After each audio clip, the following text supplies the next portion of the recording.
Millions of American families fell into poverty last year as the well of government-funded pandemic aid dried up and incomes shrank, according to new data from the U.S. Census. Children were particularly hard hit, with the poverty rate for kids doubling compared with 2021. The surge in poverty is stunning, Sharon Parrott, president of the Center on Budget and Policy Priorities, said in a statement. Parrott pointed to the end of the expanded federal child tax credit in 2022 as a cause of the sharp increase in child poverty and called for lawmakers to reinstate the benefit. The rise in poverty amounts to an increase of 15.3 million people around the U.S. living in poverty, according to the left-leaning think tank.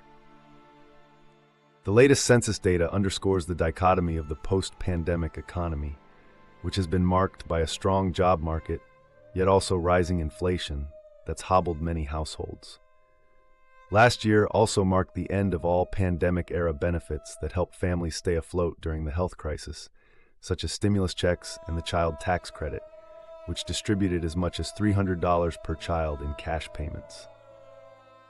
The rise in the poverty rate, the largest on record in over 50 years, both overall and for children, underscores the critical role that policy choices play in the level of poverty and hardship in the country, Parrott said. The Supplemental Poverty Measure, SPM, which measures whether people have enough resources to cover their needs, was 12.4% for U.S. households in 2022, an increase of 4.6 percentage points from a year earlier, the census said on Tuesday.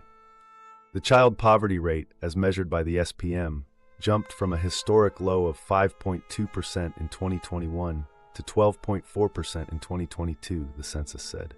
That's the largest change in child poverty since the census began tracking the SPM in 2009, census officials said. The SPM includes income as well as the impact of non-cash assistance, such as food aid and housing assistance. It also subtracts some expenses from income, such as medical costs, child care, and the cost of commuting.